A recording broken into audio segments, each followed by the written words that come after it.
मंगलम भगवान वीरो मंगलम गौतमो गणी मंगलम कुंद कुंदार्यो जैन धर्मोस्तु मंगलम सर्वमंगलमांगल्यम सर्वकल्याणकारकं प्रधानं सर्वधर्माणां जैनं जयतु शासनम्।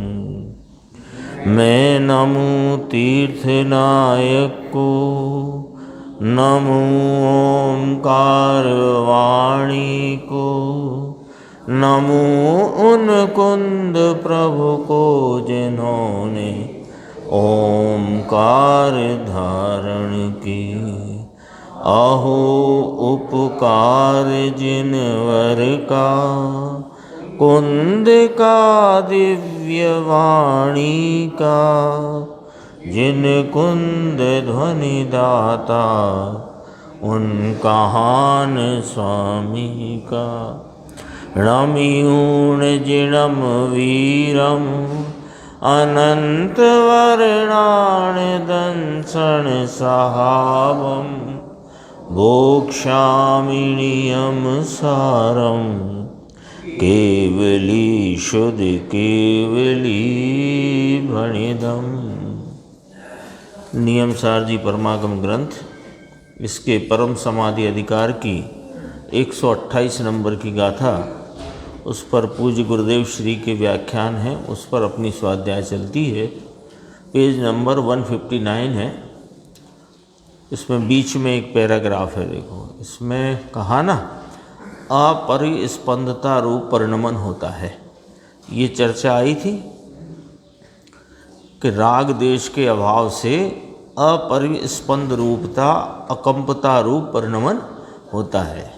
तो उसमें यहाँ देखो क्या कहना चाहते हैं गुरुदेव श्री 159 पे, कि अपरिस्पंदता रूप होता है।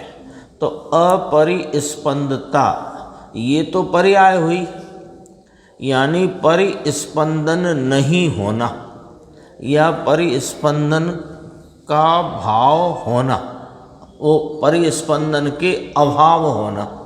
तो ये कहा अपरिस्पंदता रूप होता है, सो यह तो पर्याय की बात है। हो अपरिस्पंद रूप स्वयं भगवान है। यह भगवान, यह चैतन्य परमात्मा त्रिकाल अपरिस्पंद रूप है, यानी अकंप स्थिर ध्रुव स्वरूप है। इसका आश्रय लेकर के, इसका ध्यान करके, इसका अवलंबन लेकर के जो पर्याय में अकंपता स्थिरता होती है, उसको वीतरागता कह करके उसको सामायिक कहा है। यानी दो बातें कही। एक तो यह आत्मा अकंप स्वरूप है, कंपन रूप अभी जो आत्म प्रदेशों में भाव है वो इसकी विकृति का भाव है और स्वरूप अकंप है। और यह आत्मा ऐसे ही स्वरूप से वीतराग रूप है, चारित्र स्वरूप है, अपने चारित्र के स्थिरता के रूप स्वरूप है।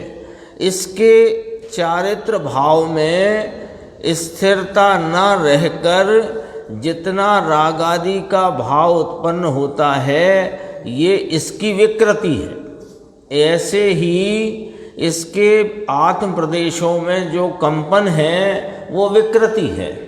और जब इस आत्म स्वरूप का आश्रय लेकर इसका ध्यान करके, किसका के अकंप स्वरूप वीतराग स्वरूप निज चैतन्य परमात्मा का आश्रय लेकर, ध्यान करके, अवलंबन लेकर के पर्याय में अकंपता होती है, यानी पर्याय में आंशिक कंपन का अभाव होता है। तो क्या उत्पन्न होता है? अकंपता उत्पन्न होती है। राग का अभाव होता है तो क्या उत्पन्न होता है? वीतरागता होती है। और उपयोग वहाँ स्वरूप में टिकता है तो क्या उत्पन्न होता है कि स्थिरता उत्पन्न होती है। तो 3 शब्द लिए, अकंपता होती है, स्थिरता होती है, उसको वीतरागता कहा और वीतरागता कह कर के उसको सामायिक कहा है। अब जरा कठिन कहते हैं कि ऐसी सामायिक ना होए, है ना, जो ऐसे बैठ गए और पंच परमेष्टि का स्मरण अथवा इस चैतन्य परमात्मा का शब्द रूप स्मरण, ये कोई सामायिक नहीं है। लेकिन ये सामायिक करते करते हो जाएगा कि नहीं, ये प्रश्न रह गया सामने, उसका जवाब भी कहेंगे कि ये सामायिक कौन सी सामायिक कि 2 घड़ी 1 घड़ी बैठना और बैठकर पंच परमेष्टि का अथवा अपने चैतन्य परमात्मा के शब्द रूप स्मरण करना। शब्द रूप स्मरण यानी उसके स्वरूप का आस्वादन तो है नहीं, और उसका शब्द रूप स्मरण करते रहना, तो क्या यह सामायिक करते करते सच्ची सामायिक हो जाएगी? तो कहा ऐसी सामायिक पहले नहीं होती, पहले ये दूसरी व्यवहार सामायिक करे फिर निश्चय होए तो गुरुदेव कहते हैं जहर खाते खाते अमृत हो जाए, ऐसी बात हुई ये तो। यानी आप कहते हो कि 5 परमेष्टि के स्मरण रूपी राग में वर्तन करे अथवा चैतन्य परमात्मा के शब्द रूप राग विकल्प में वर्तन करे, तो ऐसा विकल्प करते करते निर्विकल्प सामायिक हो जाएगी क्या? जहर खाते खाते क्या अमृत हो जाएगा क्या? ऐसी लॉजिक से बात है ना। तो कहे कि नहीं साहब, होता तो है, जो सामायिक में पंचम गुणस्थान वर्ती आदि भी बैठते हैं गृहस्थ श्रावक, तो पहले वे पंच परमेष्टि का स्मरण करते हैं, फिर स्वरूप का स्मरण करते हैं, फिर वह स्मरण से छूट करके फिर स्वरूप में आते हैं, तो होता तो है ना। तो कहा हाँ, बात तो सच्ची कही। जब वे सामायिक में बैठते हैं या अपने स्वरूप के आलम्बन लेने को उद्यमवंत होते हैं, तो यही करते हैं, पंच परमेष्टि के स्मरण करते हैं, फिर अपने शुद्धात्म स्वरूप का चिंतन और उसका विकल्प रूप वृत्ति होती है, और फिर उससे छूटकर, ये यहाँ ध्यान देना, यहाँ ध्यान देना। अब फर्क क्या पड़ गया? अपन ने क्या मान लिया, सोच लिया, समझ लिया कि पहले 5 परमेष्टि का स्मरण करते हुए शुद्धात्म तत्व का अंतर जल्प विकल्प रूप वृत्ति करते हुए सामायिक होती है, कि ना, इसको समझो। पहले पंच परमेष्टि के स्मरण रूप उपयोग की वृत्ति होती है, फिर शुद्धात्म तत्व के संबंध में विकल्प रूप वृत्ति होती है, वो उससे छूट कर, छूटेगा नहीं तो कैसे होगी? तो छूट कर हुई ना, छूट कर हुई ना। अब पकड़ो इसमें से पॉइंट कि उससे होती है, ये बात गलत सिद्ध हो गई। पर हम कहाँ से देखते हैं? हम वह ग्रस्त श्रावक की प्रतिमाधारी हों अथवा अविरति हों, वो श्रावक सामायिक में बैठते हैं तो वह पंच परमेष्टि का स्मरण करते हैं, अपने शुद्धात्म तत्व का विचार करते हैं और फिर सामायिक में प्रवृत्त होते हैं। हम ये देखते हैं, लेकिन वहाँ ये नहीं समझ पाए कि वो जो विकल्पात्मक वृत्ति है उससे छूटकर होती है कि उसको लेकर होती है। तो छूटकर होती है का अर्थ क्या निकल कर आया? कि उसमें से, उससे नहीं होती है। उससे होती तो छूटे क्यों? हो गया, निर्णय होता है कि नहीं होता है। तो साहब सामायिक की विधि तो यही लिखी जिनवाणी में। तो विधि लिखी यानी कि तुम्हारा जो उपयोग इधर उधर बहिर्मुख विषयों में, यानी ये जो विषय कषाय के विषय हैं उसमें जाता था, वहाँ से सकेल करके पंच परमेष्ठी जो कि हमें सर्वोत्कृष्ट इष्ट पदार्थ हैं उनकी तरफ आया, जिन्होंने शुद्धात्मा बताया, तो फिर उस शुद्धात्मा की तरफ आया। लेकिन शुद्धात्मा के विकल्प तेथी सुम, इससे क्या, कोई चीज है उसमें वो परिपाटी क्या है, परंपरा क्या बनती है और कार्य क्या होता है, ये समझना पड़ेगा। नहीं तो अपन क्या है, धोखा खा जाएंगे, है ना। सीढ़ियों से ऊपर जाते हैं तो सीढ़ियों से जाते हो तो सीढ़ियां साथ ले जाते हो क्या, कि छोड़ के जाते हो। ये देखो, इसलिए गुरुदेव कहते हैं ऐसी सामायिक पहले नहीं हो जाती, ये दूसरी सामायिक करे। यानी कौन सी सामायिक करे, विकल्पात्मक। तब होए तो कहा कि भाई जहर खाते खाते अमृत होए, ऐसी बात है क्या। लॉजिक से समझना, समझ के निर्णय करना, छोड़ना नहीं। निर्देश भाई, छोड़ने का विषय नहीं है ये प्रतिदिन जो विषय अपने सामने स्वाध्याय के माध्यम से आए उसको अपने को निर्णय की कोटि तक ले जाना है। क्योंकि ऐसे ही वो कौन सी एक कहावत याद आती है, सब रात पीसा और पारे में सकेला, वो काम नहीं करना है अपने को, कि स्वाध्याय तो हुई और पता कुछ न लगा। हाँ, तो गुरुदेव ही कहते हैं ना कि वो सुन के आए तो घर में पूछा क्या सुना, क्या, कि कुछ आत्मा आत्मा कहते थे, बाकी हमको कुछ पता नहीं। वो काम ना रहे। आगे पेज अपना 160 है, ऊपर की 4.5 पंक्ति के बाद देखो। परम वीतराग संयमी को राग अथवा द्वेष विकृति उत्पन्न करता नहीं।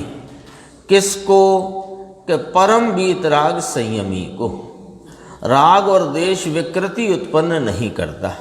तो कहा कैसे हैं वे परम वीतराग संयमी, कि पाप रूपी अटवी को जलाने में अग्नि समान ऐसे जो परम वीतराग संयमी, यानी कि मुनि भगवंत, मुनिराज मुनि की बात है, वो केवली की नहीं है।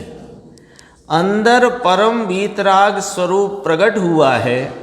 वीतराग की मूर्ति प्रभु त्रिकाल अनादि अनंत है। वीतराग का कंद ही है आत्मा। कंद समझते हैं ना, कंद माने क्या, जैसे शकरकंद आता है तो शकरकंद माने मिठास का पिंड, शकर का कंद पिंड, ऐसे यह आत्मा वीतरागता का पिंड है। जहाँ वो शकरकंद हो ना, तो जहाँ उसमें सुई भी चुभाओ और सुई के साथ वो अंश भी आएगा तो कैसा होएगा, मीठा। तो ऐसे यह आत्मा वीतरागता का कंद है, पिंड है, वीतरागता का पुंज है। इसका जो उपयोग एक समय मात्र भी इसका आलम्बन लेगा तो क्या आएगा, कि वीतरागता। इसका अवलंबन लेकर के पर्याय में जो वीतरागता प्रगटी, ये वीतरागता राग देश विकृति को उत्पन्न नहीं करती, है ना। अभी चल रहा था ना अंतिम जो कवित्व लिखा पंडित जयचंद जी छावड़ा ने निर्जरा अधिकार पूर्ण करते हुए, है ना। सम्यक वंत महंत सदा समभाव रहे।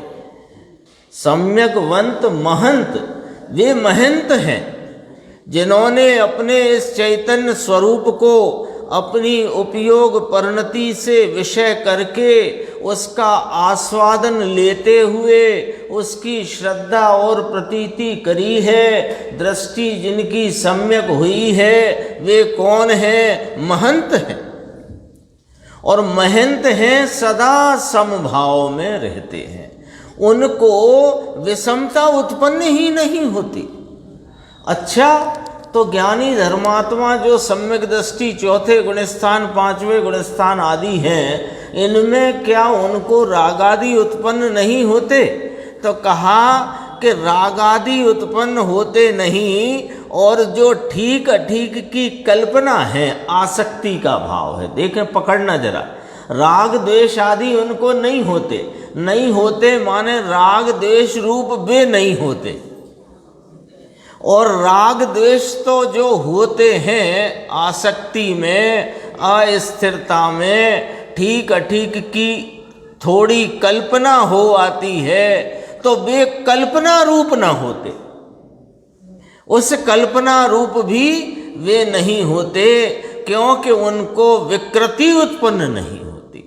विकृति का अर्थ क्या लेना कि उनको ये परिणति में वर्तता हुआ राग का भाव और उसका आकुलता और मलिनता रूप वेदन, सो वह होने पर भी उपयोग में मलिनता और आकुलता का वेदन स्वाद होने पर भी अपने को उस रूप करते नहीं और उस मलिनता को आप रूप करते नहीं।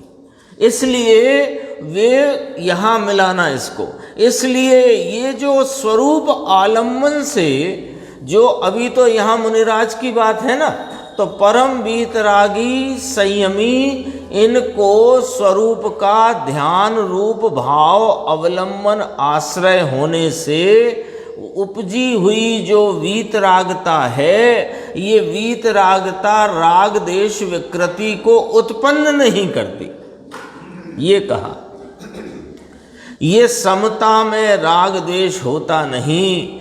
ऐसे शास्त्र हैं, ऐसी पुस्तकें, ऐसे महान ग्रंथ अपने पास आ गए हैं, किंतु इनको पढ़ने का समय चाहिए। इसको पढ़ने के लिए समय चाहिए, समय निकाल करके पढ़ना चाहिए, पढ़ कर के समझना चाहिए। पढ़ना चाहिए माने वो खाना पूरी नहीं, पढ़कर समझना चाहिए। समझाने वाले गुरुदेव से मुलाकात करना चाहिए। कुछ शास्त्र को कथाएं, विकथाएं कुकथा बाँचे और इसमें काल निकालता है। यहाँ कहते हैं वीतरागी मुनि को अपरिस्पंदता होती है। क्यों? क्योंकि पाप रूपी अटवी, पाप का कल अर्थ किया था योगेश भाई। पाप में क्या क्या लेंगे अपन? पुण्य और पाप दोनों लेंगे, शुभ अशुभ भाव दोनों लेंगे। तो पाप रूप अटवी को जलाने में यह मुनि भगवंत अग्नि के समान है, कि अग्नि के समान जो परम वीतराग संयमी को ये राग या कि द्वेष विकृति उत्पन्न करता नहीं। विकृति का अर्थ किया विकार। विकृति का अर्थ जो आया था ना फुटनोट में, गुरुदेव समझाते हैं कि स्वाभाविक परिणति से विरुद्ध परिणति, इसका नाम विकृति है। कल अपन ने चर्चा करी थी विकृति किसे कहते हैं। स्वभाव से विपरीत परिणति, विरुद्ध परिणति। विकृति यानी स्वभाव परिणति, जो वीतराग परिणति, परिणति नाम पर्याय। वीतरागी स्वरूप त्रिकाल, इसको पर्याय अवस्था में वीतराग पना लाना। वस्तु तो वीतराग स्वरूप त्रिकाल विद्यमान है, उसको तुम्हें वीतरागी नहीं बनाना है। वो तो वीतराग स्वरूपता से त्रिकाल विद्यमान स्वरूप है। अब करना क्या है कि परिणति में उसका जो अपना वीतराग स्वरूप त्रिकाली टंकोत्कीर्ण है, उसका आलम्बन नहीं होने से अवस्था में राग की उत्पत्ति है, और श्रद्धान की विपरीतता में राग में एकत्व की उत्पत्ति है। अब ये तो मुनिराज की बात है, तो इधर आकर के अपन जरा देखते हैं कि फिर मुनिराज क्या कर रहे हैं। कि मुनिराज अपने वर्तते हुए उपयोग को स्वरूप जो अपना त्रिकाली वीतराग, उसके आलम्बन में वर्तते हैं, तो वो अवस्था में वीतरागपना प्रकट करते हैं। मुनिराज क्या कर रहे हैं? मुनिराज क्या काम करते हैं? मुनिराज क्या काम करते हैं? लिस्ट बनाओ मुनिराज के काम की। एक ही काम करते हैं कि अपने इस वीतरागी स्वरूप का आलम्बन लेकर के पर्याय में, परिणति में, अवस्था में, दशा में, हालत में वीतरागता की प्राप्ति, प्रकटता करते हैं। और फिर वो प्रकटता वृद्धि रूप है। देखो, इसका नाम वीतराग परिणति, सो ये कहलाई वीतराग परिणति। अब समझना, विकृति समझाना है, विकृति समझाना है ना। तो वीतराग परिणति किसे कहा, पहले ये समझ लो कि अपना जो त्रैकालिक विद्यमान हाजरा हुजूर, ये वीतराग स्वरूप भगवान आत्मा है, इसका आलम्बन लेकर इसकी एकाग्रता के द्वारा पर्याय में वीतरागता की प्रकटता करना, ये वीतरागता है। और पर्याय में वीतरागता प्रकट न करके उससे विरुद्ध भाव की प्रकटता करना, ये विकृति है। विकृति की व्याख्या, विकृति की व्याख्या कहाँ से पकड़ में आएगी कि जो स्वाभाविक परिणति होनी चाहिए तो वह क्या है? जो स्वाभाविक परिणति है वैसी परिणति में ना हुई, उसका नाम विकृति है। शक्कर से तो मिठास ही आना चाहिए। शक्कर में यदि कड़वाहट आई तो क्या कहा, विकृति है। दूध में खटास आई तो क्या कहा, विकृति है। ये विकृति क्यों कहलाई? दूध में खटास विकृति क्यों कहलाई? अरे दूध में से तो मीठापन आना चाहिए, चिकनापन आना चाहिए, वो नहीं आया तो विकृति कहलाई। ऐसे यह व्याख्या गुरुदेव श्री फरमाते हैं। देखो, वीतराग, यह वीतराग स्वाभाविक परिणति से विरुद्ध परिणति, परम वीतराग संयमी को समता स्वभावी शुद्धात्म द्रव्य का। देखो, अपन कहते हैं ना मुनि महाराज, महाराज जी कहते हैं, मुनि भगवंत कहते हैं, मुनिराज कहते हैं, और स्वयं मुनिराज, मुनिराज को कहते हैं परम वीतराग संयमी। ये इसमें ये तीन शब्दों वाले एक शब्द में पूरा स्वरूप खड़ा हो गया, परम वीतराग संयमी। तो परम वीतराग संयमी को समता स्वभावी शुद्धात्म द्रव्य का, समता स्वभावी, भगवान स्वयं वीतराग स्वभावी है, समता स्वभावी है। ये समता में जाए, इसको समता मिले, जाओगे तो मिलेगी ना। विषमता में, राग आदि में और राग आदि के निमित्त में भटकोगे तो विषमता मिलेगी। और राग आदि से रहित परम वीतराग स्वरूप, अपना जो विद्यमान स्वरूप है, उसमें जाओगे, माने उपयोग के द्वारा उसका आलम्बन लोगे तो समता मिलेगी। सामायिक इसको होती है, इसको कहना सामायिक। सम धन आय, समता की आय यानी कि लाभ, सामायिक यानी समता का लाभ। जिस भाव में, जिस वृत्ति में विषमता का लाभ हो, आकुलता का लाभ हो, कषाय का लाभ हो, उसका नाम सामायिक कैसे हो सकता है? सामायिक तो उस अवस्था परिणति धारा का नाम है जिसमें समता का लाभ होवे। ये वाली बात है। देखो, ये स्वरूप में जाए, इसको समता का लाभ मिले। फुटनोट पढ़ा था ना अपन ने विकृति के बारे में, फिर उसके नीचे फुटनोट में ये जो अभी अक्षर आ रहे हैं बोल्ड वाले, ये थे। इसको प्रवचन सार 214 गाथा में से ये बात उठाई है या वहाँ से ली गई है, उद्धृत की गई है। देखो, शुद्धात्म द्रव्य का दृढ़ आश्रय होने से परम वीतराग संयमी को, नीचे है ना, समता स्वभावी शुद्धात्म द्रव्य का दृढ़ आश्रय होने से त्रिकाली का अपने भगवान स्वरूप आत्मा का दृढ़ आश्रय होने से, पक्का मजबूत आश्रय होने से, विकृति भूत यानी विभाव भूत विषमता, विषमता यानी राग देश परिणति नहीं होती। फिर क्या होता है? परंतु प्रकृति भूत यानी स्वभाव भूत समता परिणाम होता है। यहाँ प्रकृति का अर्थ है स्वभाव। प्रकृति वो प्रकृति कर्म प्रकृति नहीं, प्रकृति माने स्वभाव, नेचर। तो उसका नेचर क्या? आत्मा का नेचर ज्ञाता, दृष्टा, आनंद, वीतरागता।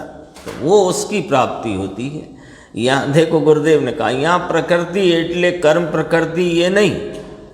विकृति किसे कहा कि विकार और दुख, और प्रकृति किसे कहा कि आत्मा का स्वभाव। तो प्रकृति से विपरीत जो भाव वो विकृति, ये अर्थ है।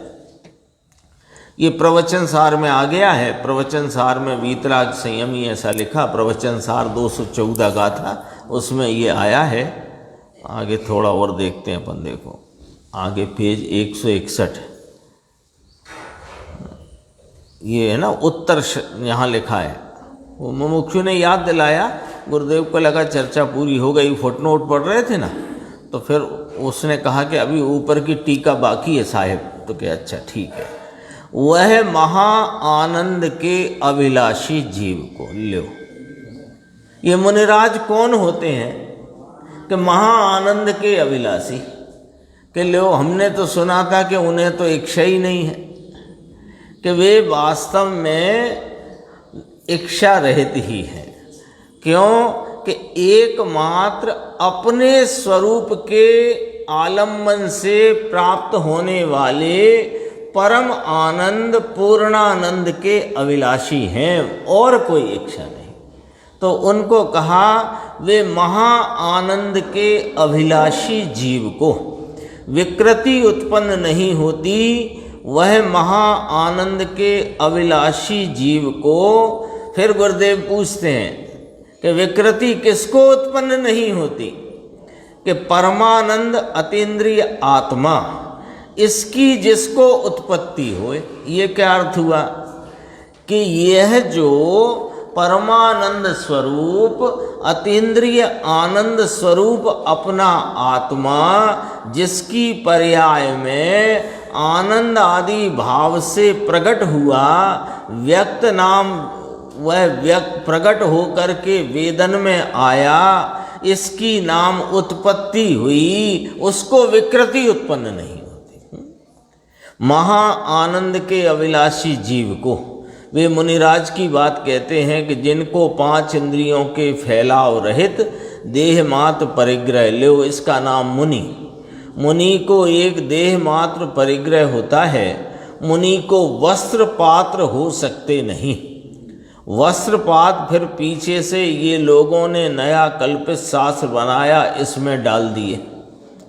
देह मात्र परिग्रह है, देह छूटती नहीं है, बाकी सब चीज़ों को छोड़ दिया है। तो उनको सामायिक नाम का व्रत शाश्वत है। इतना शाश्वत नाम सच्चा है, ऐसा केवलियों के शासन में प्रसिद्ध है। देखो केवली परमात्मा के शासन में ये बात सच्ची है, बाकी अज्ञानी इसकी कल्पना से मानते हैं, ये भटक करके मर जाने वाले हैं। परमात्मा अरिहंत देव केवली परमात्मा के शासन में सामायिक की यह स्थिति है, यह स्वरूप है, यह सामायिक का रूप है। अब आ गई अपने ख्याल में सामायिक किसे कहना, बात ख्याल में आ गई। सामायिक समता की आय, तो समता की आय कहाँ से होगी निर्देश भाई? कि समता स्वरूप में से। जो विषमता रूप भाव हैं और विषमता के निमित्त जो बाह्य पदार्थ हैं, उनमें से समता कैसे आएगी? भले वो 5 परमेष्टि क्यों ना हो। 5 परमेष्टि वे रागादि के निमित्त हैं, क्यों कि उनका आलम्बन लेने से परिणति में राग आदि होते हैं।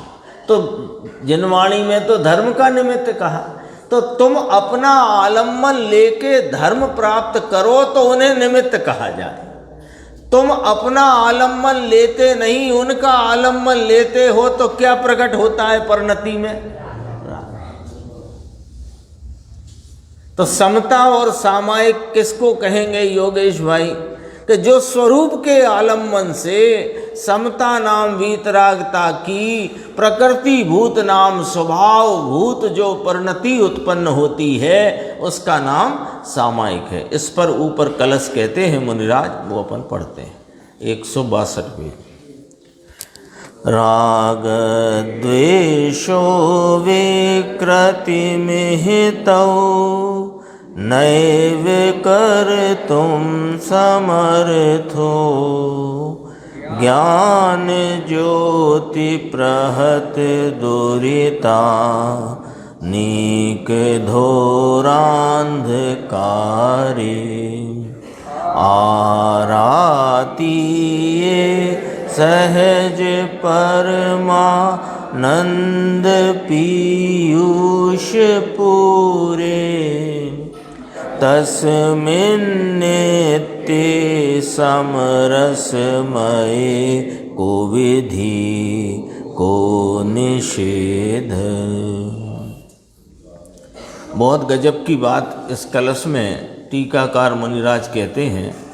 अपन ने जो पीछे गाथा पढ़ी उसमें क्या कहना था कि जिसने इस चैतन्य परमात्मा का आलम्बन लेकर के जो स्वरूप के स्वभावभूत भाव को परिणति में प्रकट किया है उनको ही सच्ची सामायिक है। यही बात आई थी ना।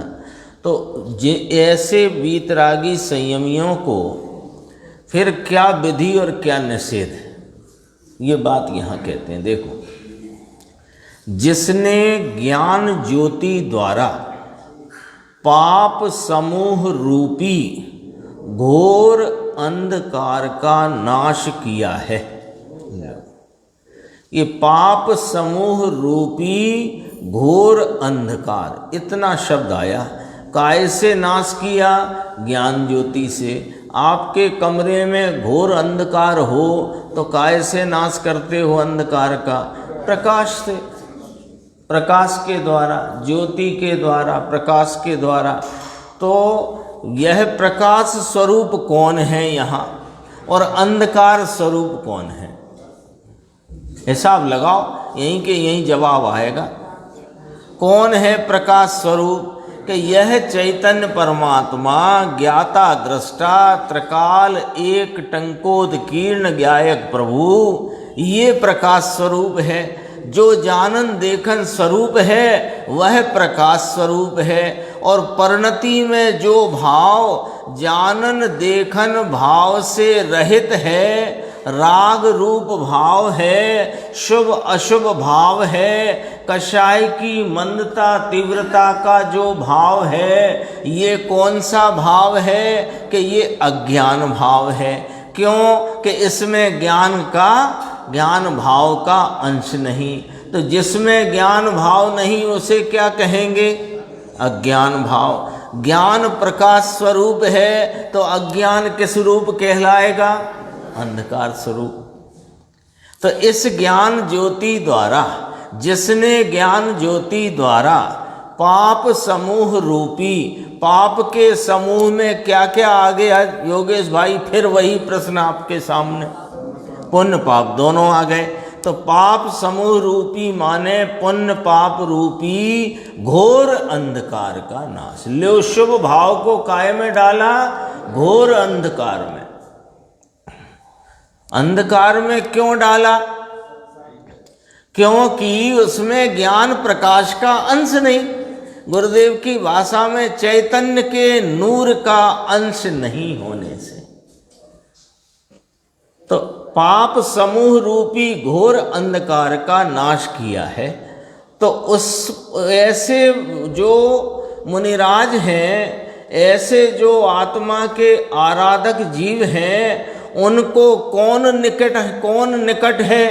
तो कहा ऐसा सहज परमानंद रूपी अमृत का पूर अर्थात ज्ञानानंद स्वभावी आत्म तत्व जहां निकट है। कितने शब्द आए निर्देश भाई? सहज आया, सहज नाम स्वाभाविक, परमानंद रूपी माने परम आनंद परम सुख स्वरूपी, और अमृत का पूर है, ये अमृत स्वरूप है, और राग आदि जहर स्वरूप है। कोई सा भी, हाँ कोई सा, राग आदि में ये एक अमृत रूप हो एक जहर रूप हो ऐसा नहीं है, क्योंकि उन रागादि वृत्ति में प्रत्येक समय भाव मरण है, तो जहर कहलाए। शुभ भाव में भी भाव मरण, अशुभ भाव में भी भाव मरण आता है ना, पूजा में आता है। हाँ, यों भाव कर्म या भाव मरण सदियों से करता आया हूँ, और शुभ और अशुभ की ज्वाला में झुलसा है मेरा अंतस्थल, तो वो जहर रूप है। और अमृत रूप कौन है?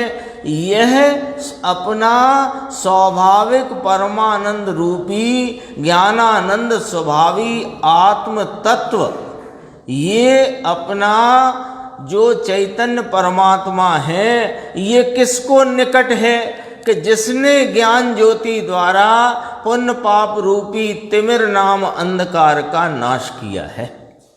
अब बड़ी गजब की बात कहते हैं कि जिसने अपने ज्ञान स्वरूप का आलम्बन लेकर उस ज्ञान प्रकाश के द्वारा अज्ञान रूपी राग द्वेष रूपी अज्ञान भाव जो अंधकार स्वरूप हैं उनका जिन्होंने नाश किया है, और जो अपने चैतन्य प्रकाश के सदैव निकट वर्तते हैं, उनको वह राग देश विकृति कराने में समर्थ है ही नहीं। लो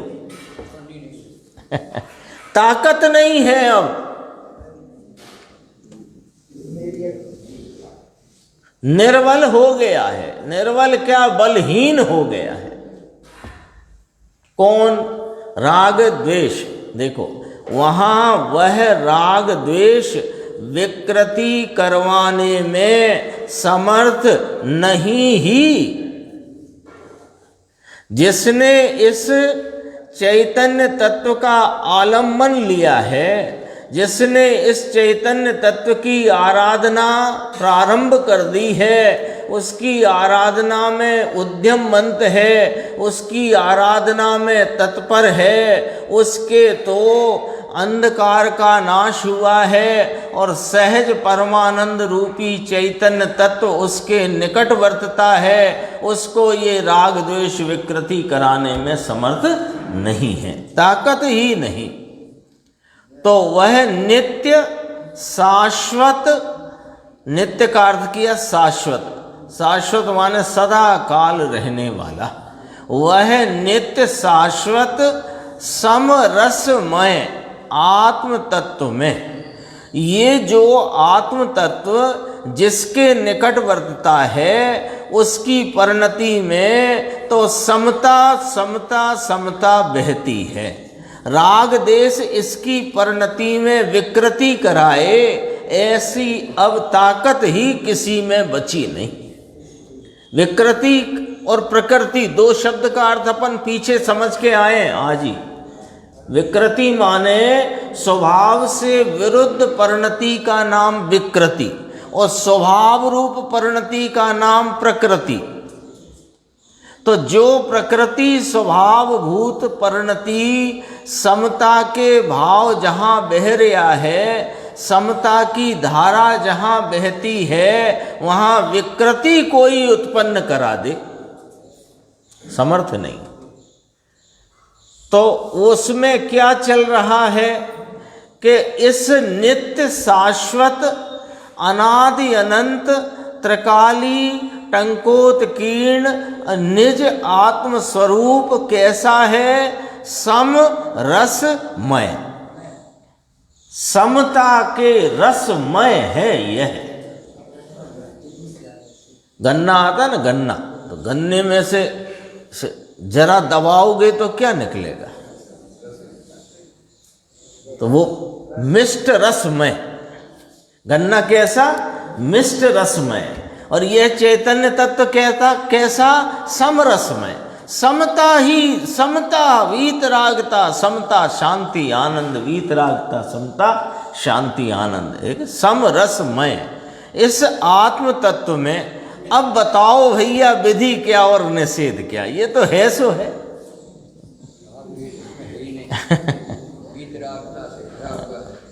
ना, इसको ब्रैकेट में खुलासा करते हैं, देखना इसमें दो अर्थ निकलेंगे, गंभीर हैं।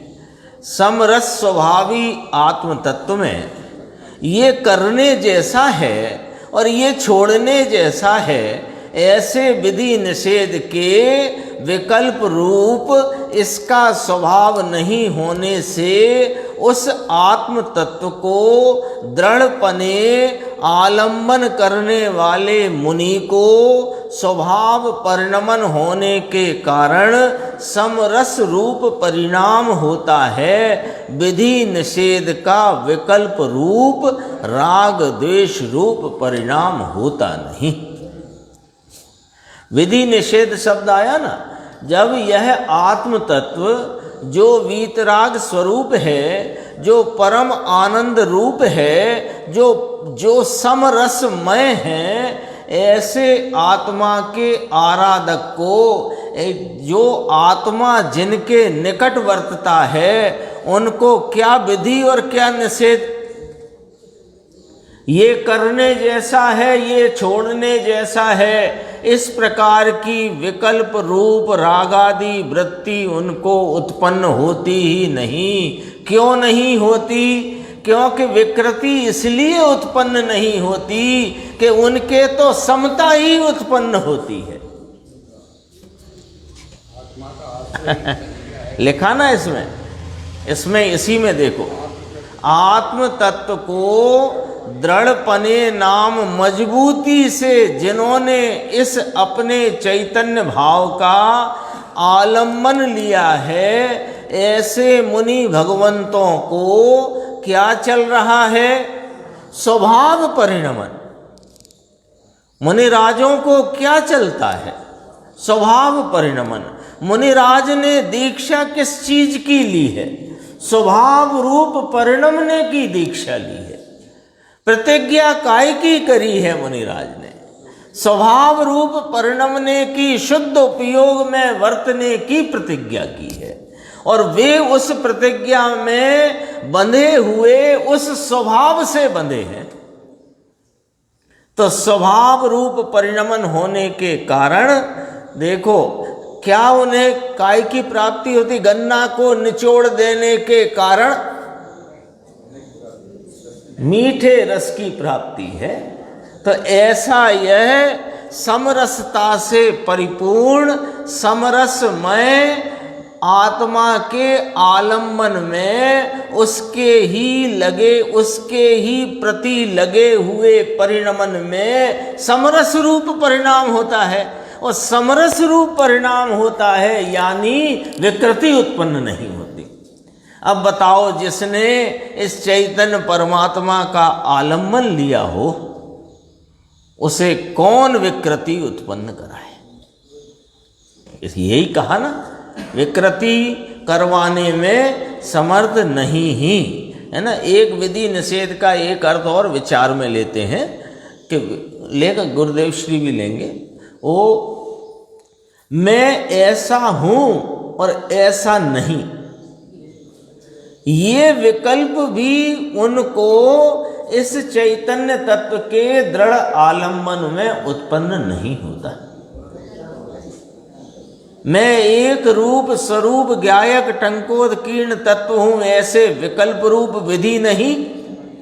और मैं रागादि रूप और विषमता रूप नहीं, ऐसी निषेध की परिणति भी जिनको नहीं, निषेध का विकल्प भी जिनको नहीं, ऐसे आत्म तत्व के आलम्बन लेने वाले मुनि भगवंतों को, उत्कृष्ट आराधकों को समता रसमय परिणाम उत्पन्न होने के कारण उनकी परिणति में कोई विकृति उत्पन्न करा सके, ऐसा सामर्थ्य है नहीं। ये चर्चा अपनी यहाँ आई। गुरुदेव का व्याख्यान अपन आगे की स्वाध्याय में।